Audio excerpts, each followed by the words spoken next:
The pious elders of the Deen have stated that the individual, for spiritual progress, for his rectification, if the morning and evening majlis, if he is steadfast in the gathering of dhikr, then after that no other mujahada or wazifa or practice is required.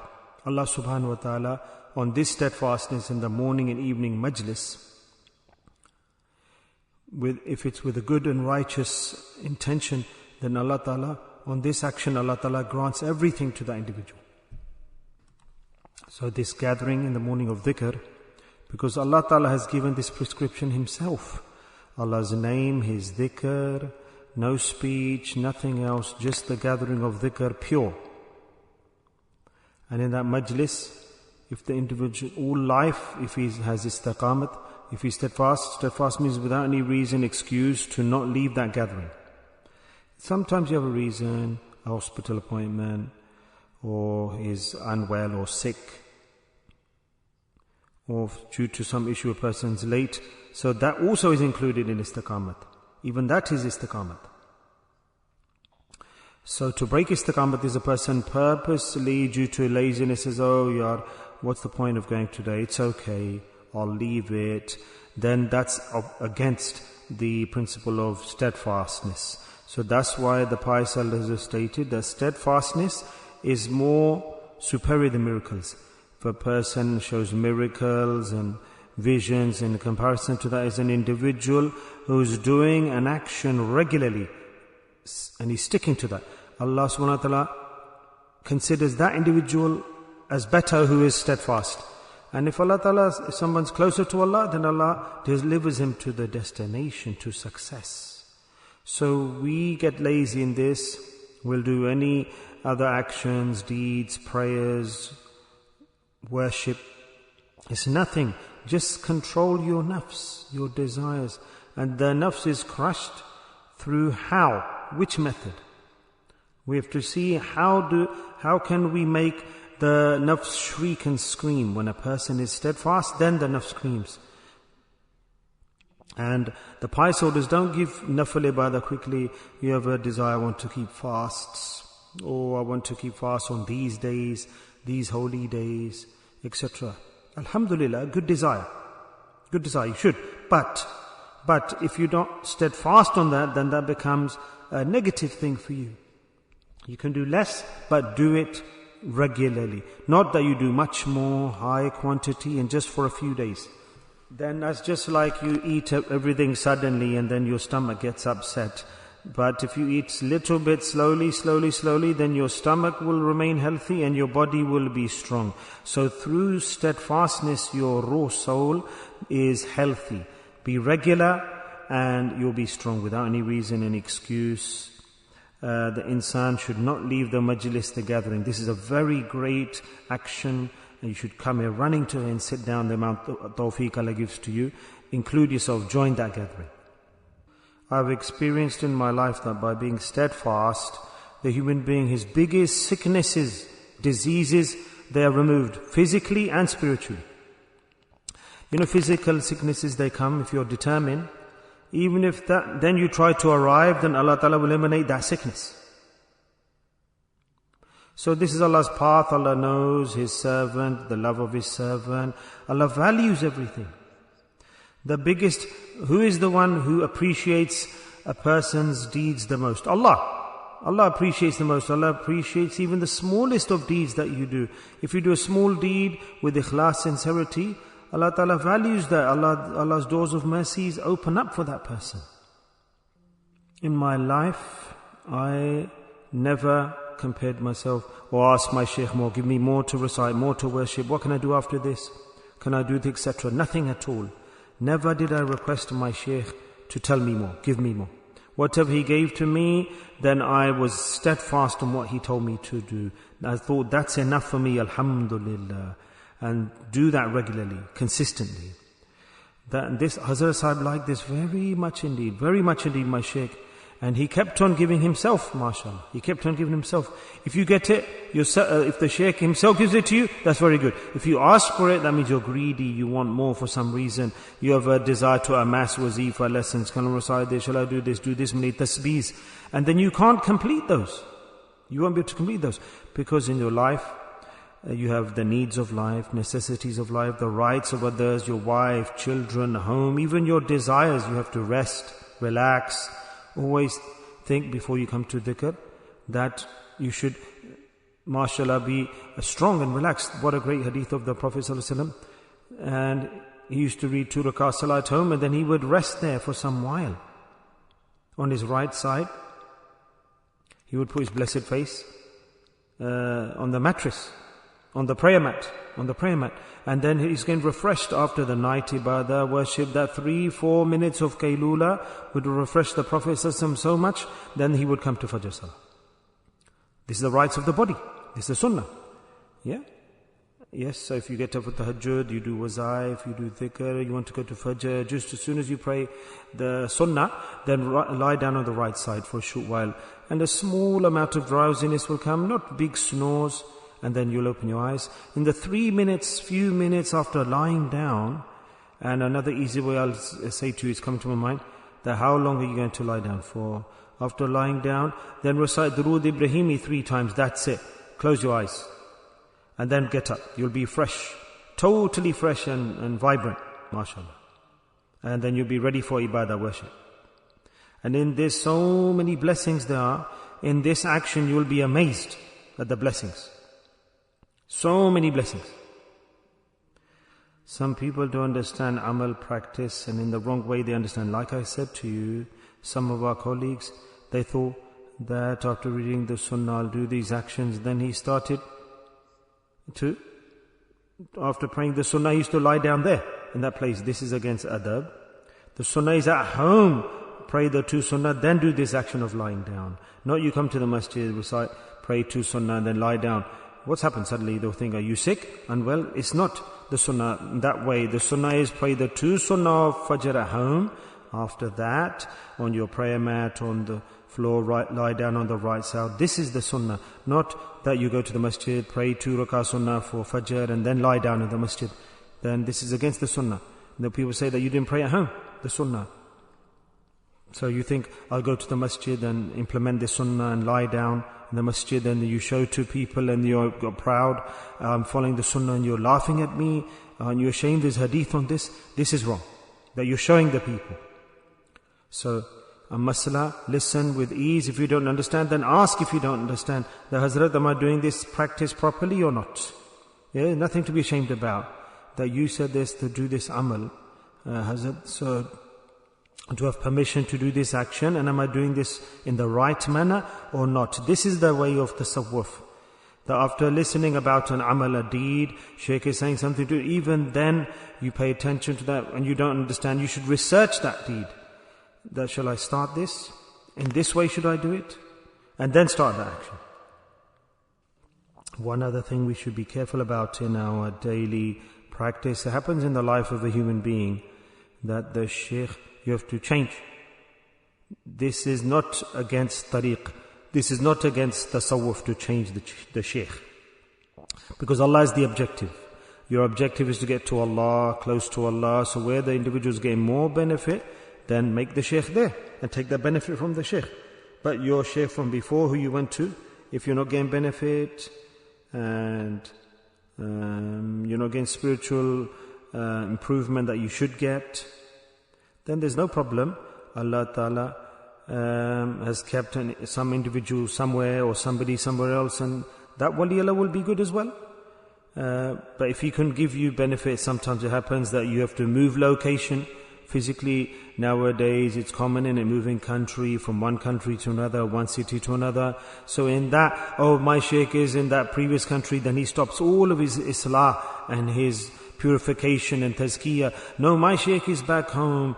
Then all the bad traits and qualities generate in the student, because he's not in touch with the teacher. And the meaning of having a Shaykh is sohbat of the Shaykh. That you're not seeing him, you're not sitting with him. The company of the Shaykh is just to see the Shaykh once during salah is sohbat as well. That's company. It doesn't mean that you have to sit for hours with him and he's bored and you're bored and you're asking so many questions. That doesn't mean sohbat. Sohbat, just like the Sahaba Ikram, the companions, their style was the same. The company of the teacher, sohbat of the teacher, is that Allah Ta'ala has put that quality, that power within the teacher, that the murid, the student can take any benefit from the teacher, so he can absorb the love of the teacher. The Shaykh doesn't give, the murid, the student has to take from the teacher. Yeah?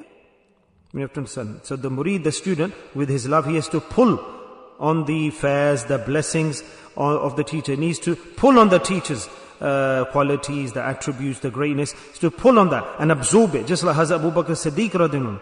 Yeah? So you have to like suck on the good things, on the good qualities.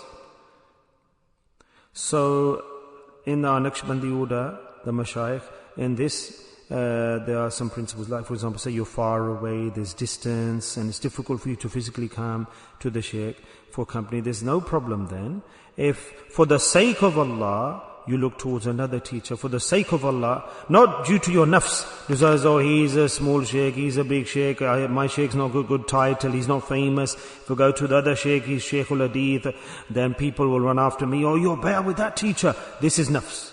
These are your desires. Sometimes you will get a Shaykh. I used to go Gadai Sharif. Nobody in England used to know Gadai Sharif in Pakistan. But there were many other big Shaykhs at that time in front of me, big names, big titles. But I used to bypass them because I wanted to find that Shaykh through whom my islah, my rectification could take place properly. But if there's a gathering with thousands of people and there's no meeting the teacher, there's no exchange of benefit and blessings, and I am murid of this Shaykh and he's a very great scholar, that was not my objective.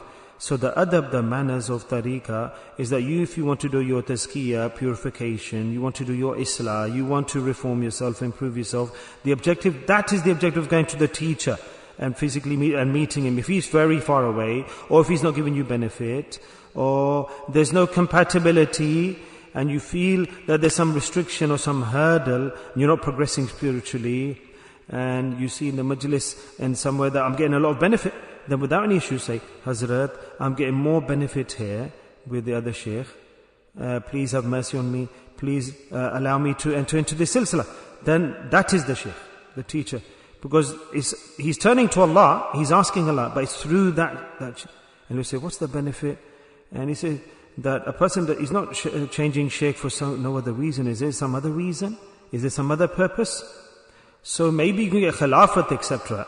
But we need to, until the grave, prepare ourselves for the hereafter. Shaitan, the devil, and nafs. But the devil, he will make us fail in many weird ways, and we don't realize where is he taking us, what arrow he's using at that time, and where he's dragging the individual. And the student, he doesn't know. There's an event.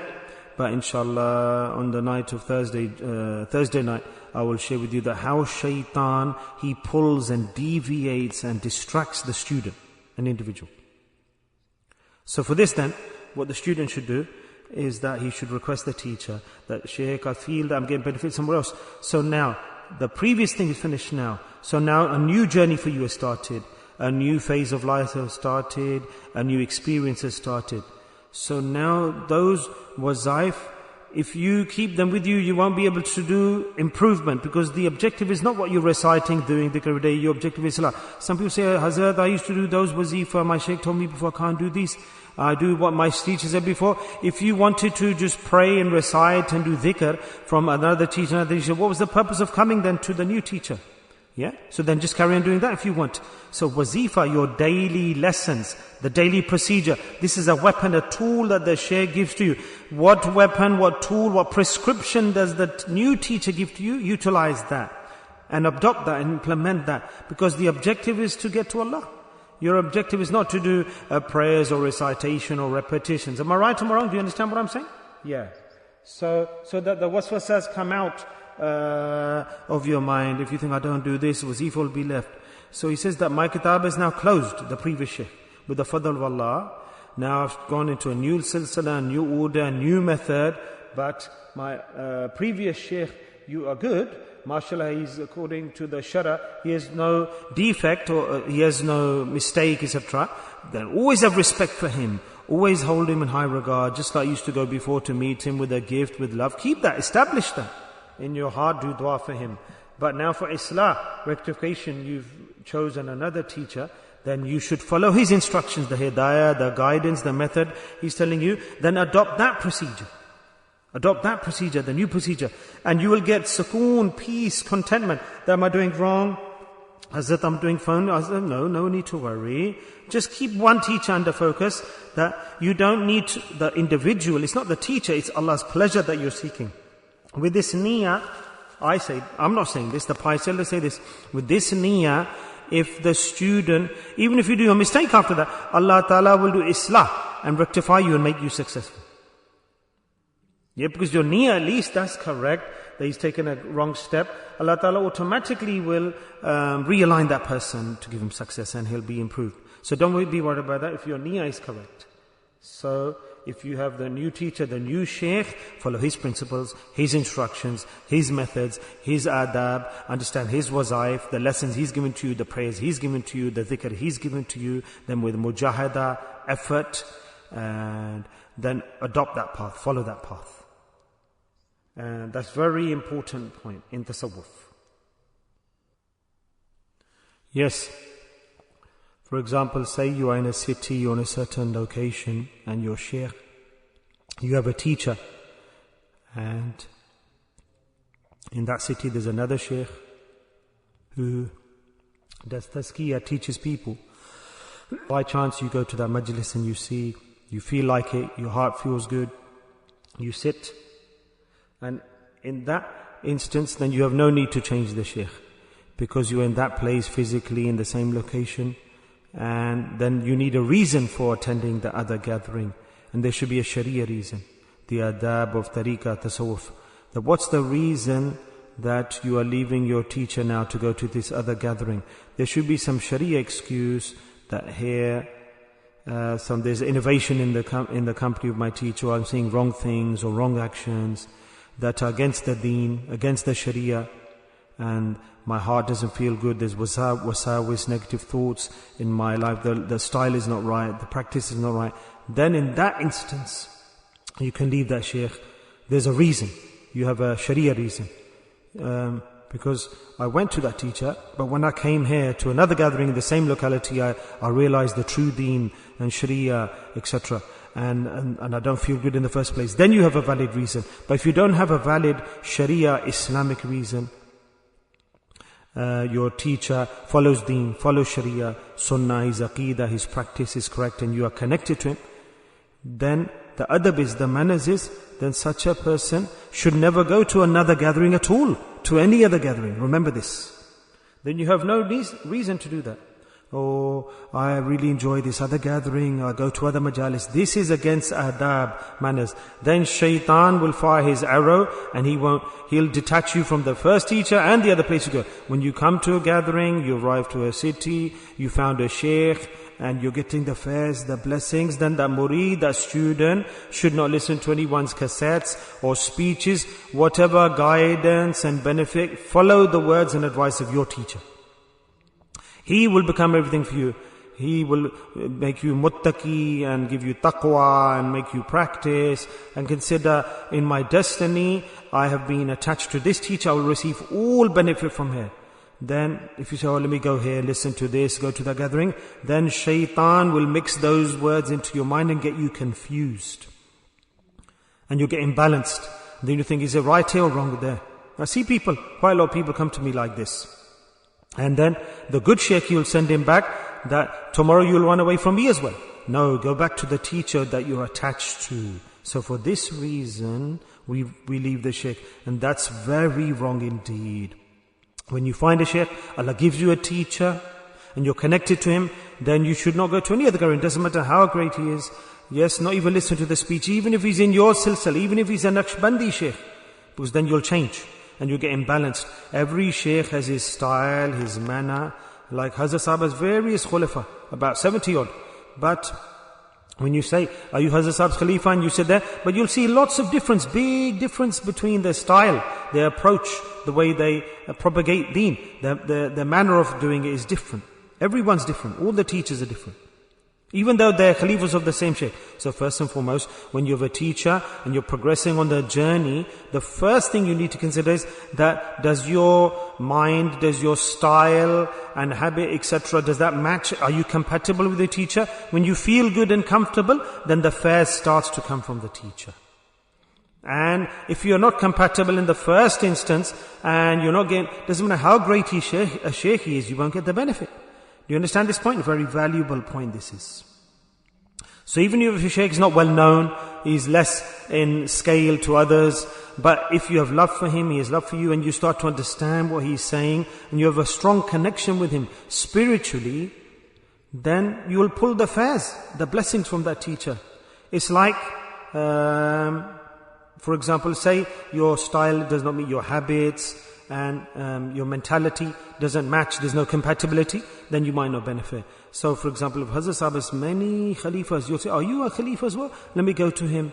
And some are greedy, I want to be Khalifa here, I want to get deputy from here, I want to be deputy as well, I want to get Bayan here as well. That's our objective.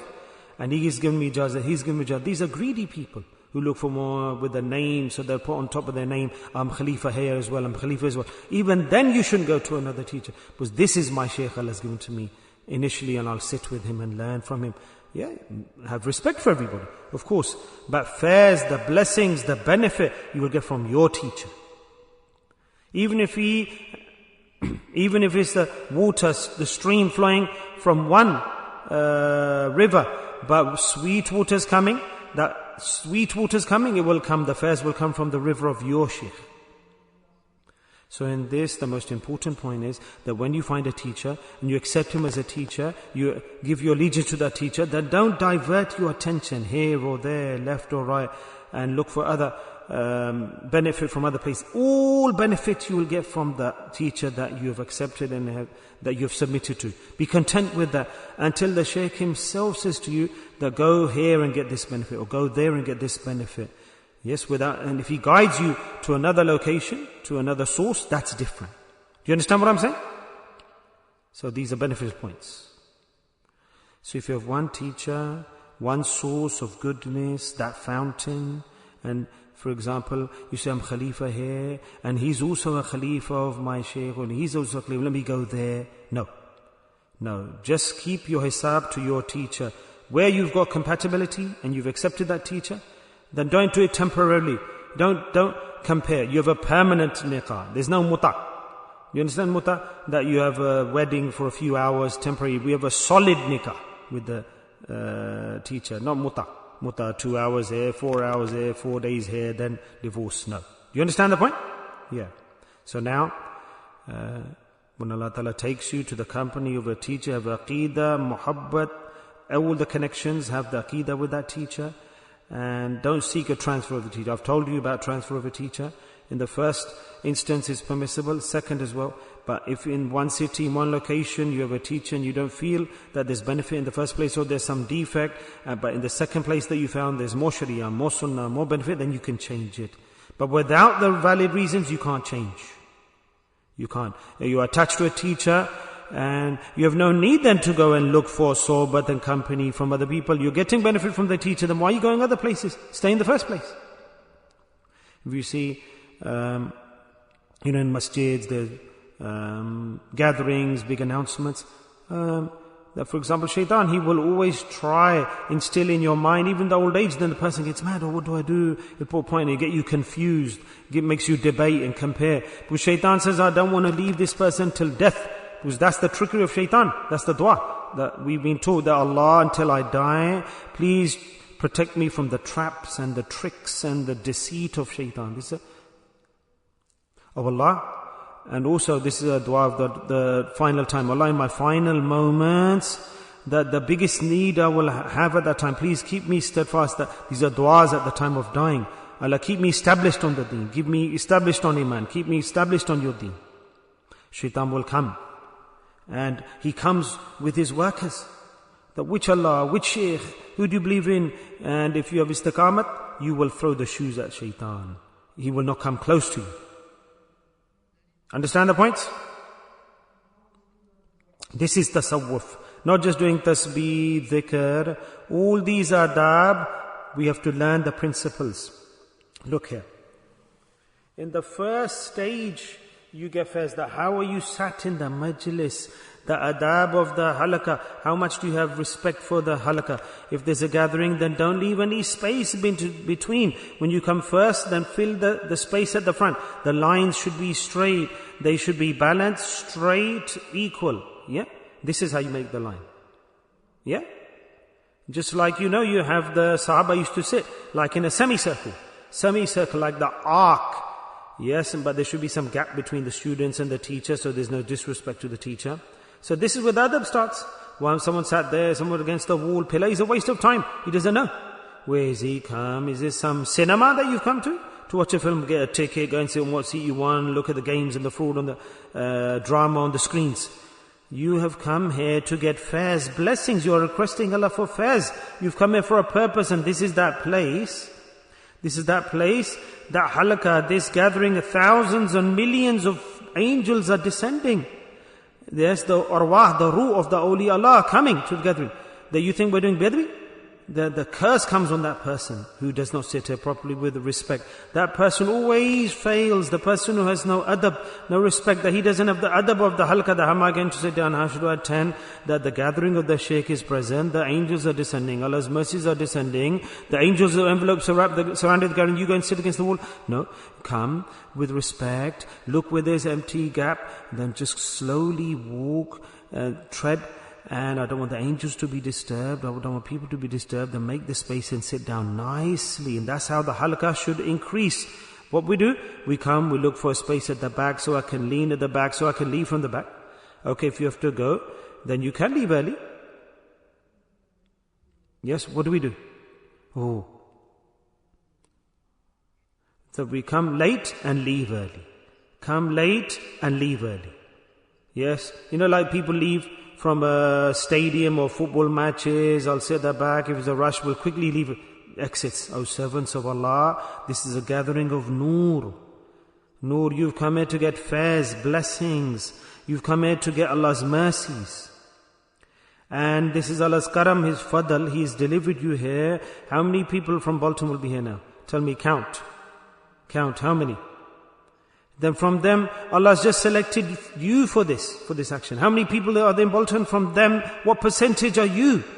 So amazing. As soon as the halqa starts, the angels from all four sides surround the gathering. Allah Ta'ala's mercy envelope surrounds this gathering. And Allah's sakeenah descends into the gathering on the attendants. And Allah is proud in the heavens that this is that gathering. And you are disrespecting this gathering? You are disrespecting your shaykh? Your teacher is spreading out your legs and moving around. Every action you have to do with adab. Come with respect, leave with respect, seek a place with adab, respect, sit down nicely, join the gathering with respect. From here the fairs, the blessings start. Then which way you have come, with adab you have come, in which style you are sitting, how you are sitting. Do you understand what I'm saying? Try and do this and you will see the difference. Have manners for the halaqah, for the gathering. And believe in the hadith at least, that where we're going, from the heavens the mercies are descending, the angels descend from the heavens in the millions. The hadith tells us we can't see the unseen, but what Rasulullah sallallahu alaihi wasallam has told us, we believe that. We don't have the knowledge of the unseen, but whatever knowledge that the Prophet sallallahu alaihi wasallam mubashiran wa nadira, he came to give us the news, deliver us the news. If we don't believe that where we're sat in this gathering, oh no, I'm just sat in the masjid, it doesn't have those effects. We don't believe in dhikr, we don't believe in the teacher, we don't have respect for the teacher, no value, appreciation. Just come and sit down, bop around, disrespect, swear and smile and criticize this gathering. Don't hold it in esteem. Look at the difference. There's pure hell he is earning and leaving this place. Astaghfar you should recite when you come. Allah, forgive me, I committed sins. Before coming here, you're sending me to a great gathering. Your rahmah, mercy, the angels have surrounded the gathering. Your mercies envelop this gathering. Allah, sakeenah descends. The sakeenah of the heavens is coming to the gathering. It's a reward of paradise that comes into this gathering. These words, sakeenah, you don't get that in this world. This is in Jannah you will get sakeenah. Okay, and a point has come in mind, shall I share with you? Not every Jannati will get sakeenah. Only this sakeenah will be received by that person who is deserved of seeing Allah. Look, what a point. What a point. And not every believer not every Jannati will be deserved of seeing Allah. Let me tell you this point. Not every Jannati will see. There will be special people in paradise. There will be a special quality that Allah will give His sight, vision to them. How will He give? No, Allah will gather them in the plain and the grounds and everyone will see. No. You're sat here now, okay? And a person sat at home. Someone sat in the shop. Sun comes out. Everyone can see the sun from where he is. Say Subhanallah. Do you understand what I'm saying? Can everyone not see the sun? Wherever you are in the masjid can see it. At home they can see it. Then the shopping center they can see it. And you're seeing from your window. He's seeing from his window. And he's seeing the sun. You're seeing the sun. So Allah subhanahu wa ta'ala, the sight of Allah will be the same. That every Jannati will see from his place.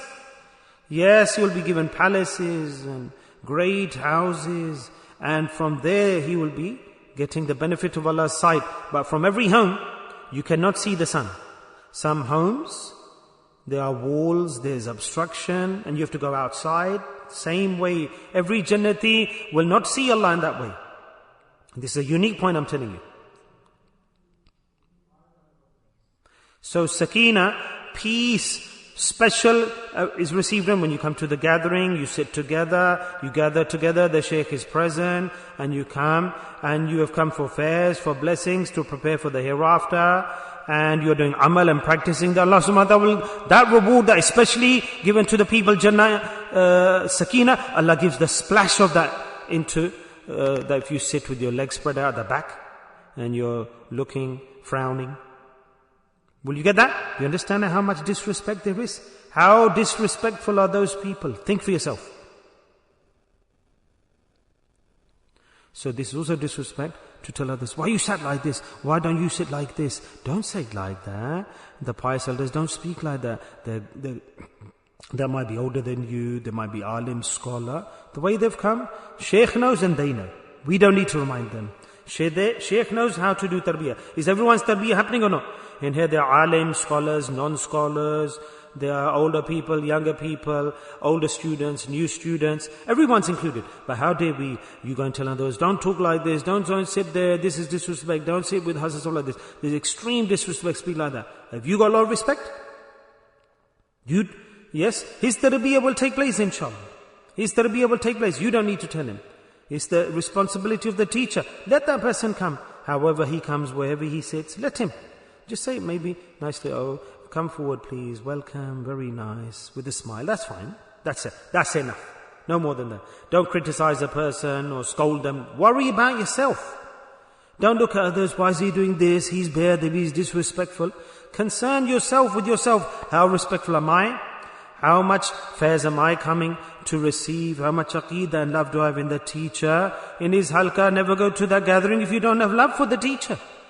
If you don't have belief in that teacher, oh, I'm going to dhikr. Why? Because I'm going to earn reward. You're going to earn nothing at all. Jahannam you will earn. First and foremost, that if you want fairs and blessings before going to his gathering, you should love that teacher. You should love that teacher. And that is the action. First, he has the love for the person with the, if he has the good need, that the Shaykh loves him. If he says, Shaykh, I have love for you, consider that his heart is attached, and Allah Ta'ala selected that person for fairs. Millions of times, Mubarak to you, Allah has chosen you, and you will get fairs from this teacher. Because you have love for that teacher. And he's appreciated that. Do you understand what I'm saying? Yes.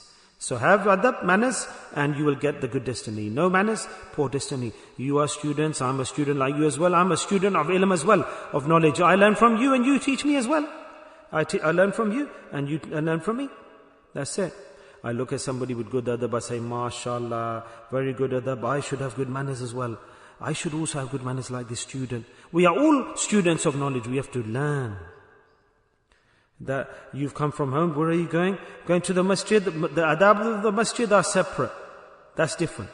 If you're leaving your home to go and meet an older person, that's different. But if you're going to the dhikr gathering, then the adab, the manners of the dhikr gathering are unique. The shaykh is there, and he's the friend of Allah. The fuse and barakat of Allah are coming there.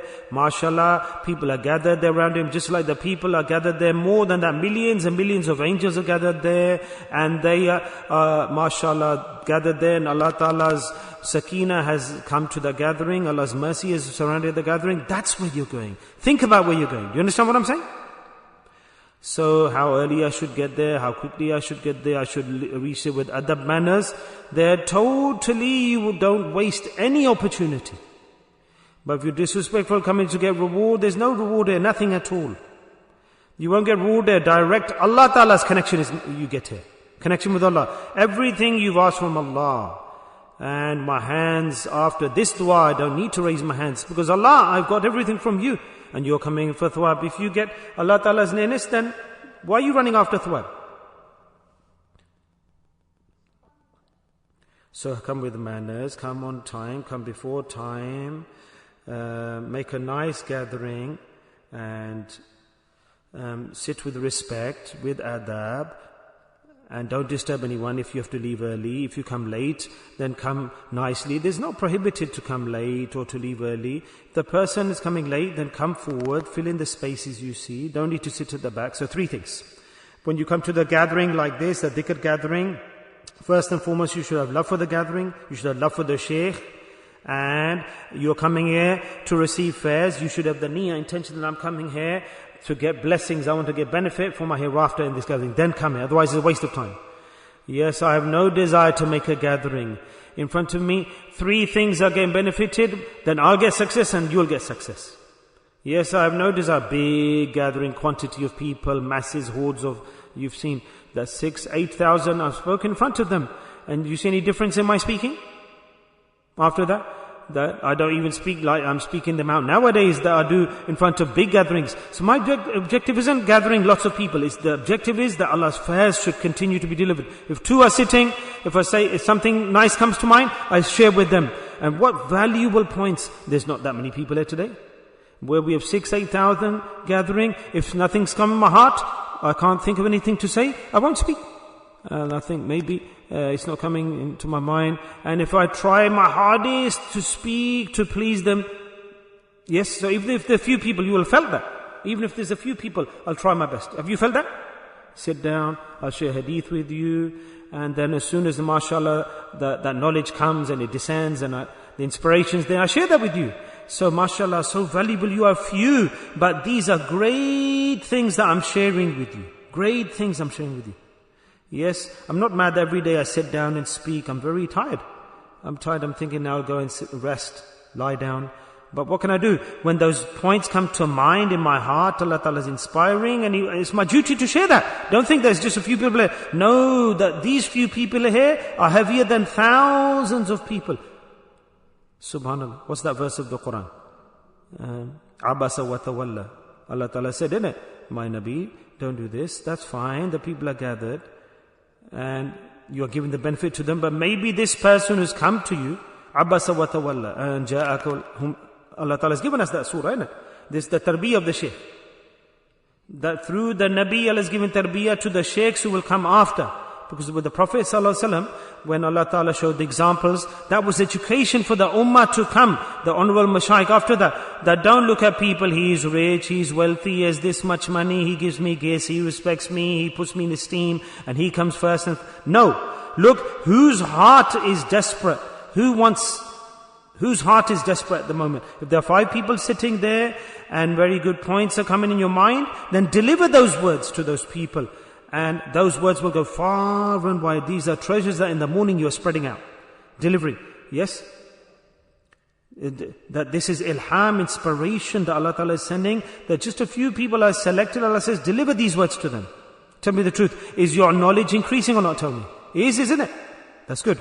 The thousands of kitabs you read, you don't get time to read, of our pious predecessors, Imam Ghazali, this and that. Nowhere will you find these points. Why? Because with every generation, every century, decades, the style of tasawwuf changes. Imam Ghazali had his style, Hazrat Chishti Sahib Rahmatullah had his style, Hazrat Sahib had his style, his manner. This is a different era we're living in now.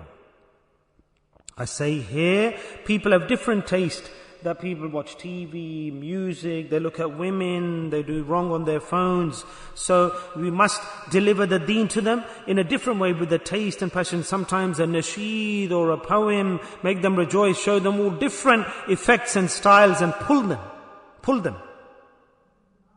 So it's not said, they come here, look for an old sheikh, the sheikh from the other country. No, here the silsila has changed. With the era, with the generation, in India there was a different color, a different style. Here you've come here, what do you like to see? You like takeaway here. Before you like different foods when you're back home. And here you like takeaway food. There, for example, you knew back home, whatever you had, food, vegetables, salan, make it, eat it.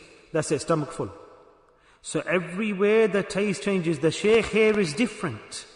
You will believe when I used to go with love, people used to meet me and they used to publicize the name, advertise them. I said, I can't speak.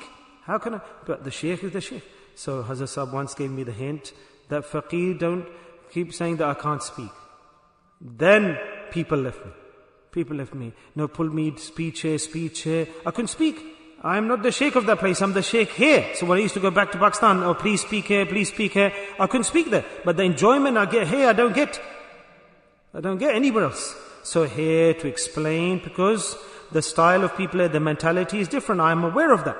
They are born here, their style is different, their sins are different, their mentality is different, their lifestyle is different, which I understand. And I can explain better. So when you found a sheikh here, then accept his style, accept his method.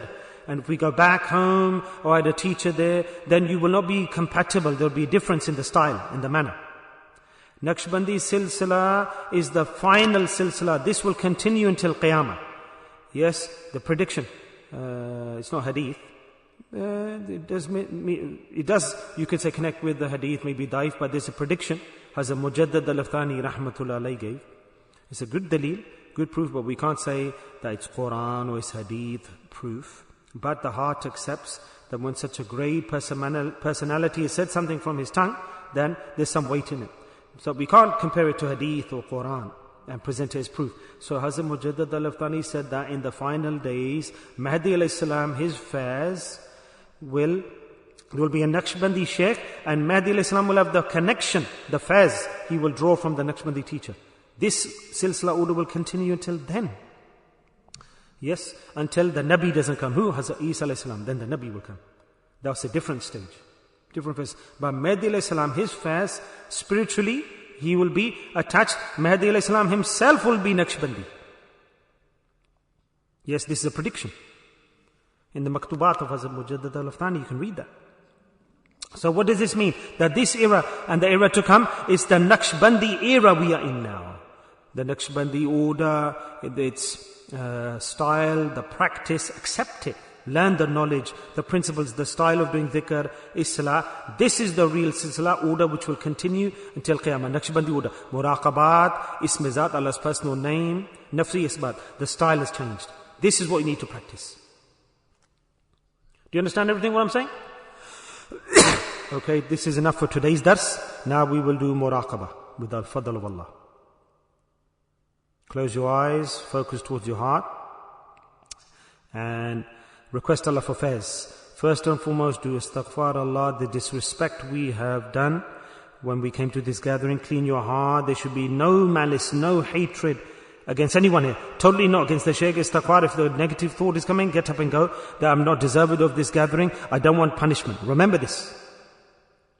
Without tawbah, without repenting, without cleaning your heart, don't sit in front of the Shaykh. If you come, do istighfar, tawbah, Allah seek forgiveness. Thousands, millions of forgiveness, Allah please give to me, because I have come here without taking the fairs, I won't leave here. Allah, the ghustar, disrespect I've done, bi'adbi. Always, before requesting fairs, before muraqabah, you should not ask. First you should clean your heart. Because shaitan, this is how you break shaitan. Clean your heart. And sit here, that for the sake of this teacher's fairs, I'm asking Allah benefit from you. All the fairs Allah you send will come via the teacher. So I'm in box here. And if I'm against the teacher, myself, I've got negative thoughts against him, I don't believe in him, I don't have love for him, respect for him in my heart, the more I'm going to get. It's better I go to my bed and sleep. And then open your eyes and go to work. Then I have nothing to do here, nothing to gain here. Do you understand what I'm saying? Yes, so come in, question your heart. If you want fairs, blessings and good from the teacher, what's my connection with this teacher? How much do I have a relationship with this teacher? How much my heart really, heart and mind is clean with this teacher. Is there any blackness in my heart or my mind? Do I have any criticism of him? Astaghfirullah, Allah asks you for forgiveness. I want fairs from the teacher. Do tawbah, ask Allah for repentance, forgiveness from beadabi, disrespect. Then ask Allah, secondly, Allah, please increase my love for my teacher, because I can't get fairs from my teacher but I love him. Everyone, when he goes into muraqabah, student, the amount of fairs he will give is according to the fairs that will come from the teacher according to your respect. The teacher doesn't give, it's you who have to draw from the teacher. The bigger your vessel is, you'll get more. Somebody will leave with nothing, somebody will leave with a quarter, somebody will leave with a half, somebody will leave full wealthy. Sisters say nowadays, Hazrat Sahab, today, muraqabah, I really enjoyed it. I said, how did you enjoy it? Oh, there was a lot of nur and light in today's muraqabah. It was the same muraqabah and many other people sitting. They don't know what's muraqabah. Reason, because the love in that sister was much more and the love in this person was less. Her vessel was big. The more the pot is big and it's empty, you consider it, the more you will fill it with the fairs. And what is the fairs? This is the pot that you need, which is love, the vessel of love. First, you should ask Allah forgiveness of the disrespect and the doubts you have in the teacher. Then if you want fairs, blessings from the teacher, bring the vessel, big vessel. The more love you have, then do dua to Allah subhanahu wa ta'ala. Allah, the heart of my teacher, please connect it to my heart. Allah, please connect my ruh to the soul of my teacher. Oh Allah, please make me fana, immersed in my teacher. He is me and I am him. Subhanallah, what a great dua. What a great dua. Allah, He should be inside me, His thought, His love, His fairs. This is how much love I should have inside. No riyah, no showing off. No for the sake of the dunya. Everything, Allah, I do for your sake, Allah. More above and beyond the love I have for the dunya, my relatives. So then your vessel is big. And Allah is the one who will give fairs. It's not the shaykh. Allah will say, put into this person's pot. He's come with a big pot. Go, give him the fairs of the Naqshbandi order. And all the fairs will fill into your pot, into your vessel. Hazrat Abu Bakr Siddiq, Hazrat Salman Farsi, Hazrat Jafar Sadiq, Bayazid Bastami, Hazrat Sheikh Furqani, Hazrat Ragni Mahmud, Hazrat Bauddin, Hazrat Dost Muhammad, Hazrat Sirajuddin, Hazrat Fazal Ali Qureshi, Hazrat Ali Murtaza, and this faqir, all the fairs through them will come to you. Good points here? Light is coming to your heart? Now see in muraqabah how much enjoyment you'll get. Isn't it? Yes. I'm thinking, why didn't I come many days before this? I was wasting my time bopping around in the dunya. I should have come before and got the fairs. How foolish we were. That person then regrets. And he mocks himself, I've wasted my life. If 50 years ago I'd started this, where I would have been in the hereafter. Think, and this action, if you'd done it for 50 years, where you would have been? Tell me. So much time a person wastes his nafs. Think about the shaitan. These gatherings, this sheikh, these things, and where am I? Total nonsense and waste of time talking. Dunya, nonsense, gossip talking, ibadah nonsense, gatherings nonsense, speeches nonsense, bid'ah, innovation, zulm, oppression, food, drink, and he just spent his life there, wasting time. And everyone thinks he's an ashik. This is the trickery of shaitan. So be grateful that you're doing dhikr now. You've learned the deen. I've told you the method of doing this, and learn this and keep listening. Now our colleagues will upload this, mashallah. They're very fast, they're working for you, mashallah. Listen 2-3 times over every day the bayan, yeah? So that you get more taqwa, more strength. So I speak mostly in Urdu. I know some people are sitting, they won't understand Urdu. Do you understand everything I said? How much? 100%? Put your hands up. Very good. Then I didn't waste your time. Otherwise I have to speak in English then. Okay, good.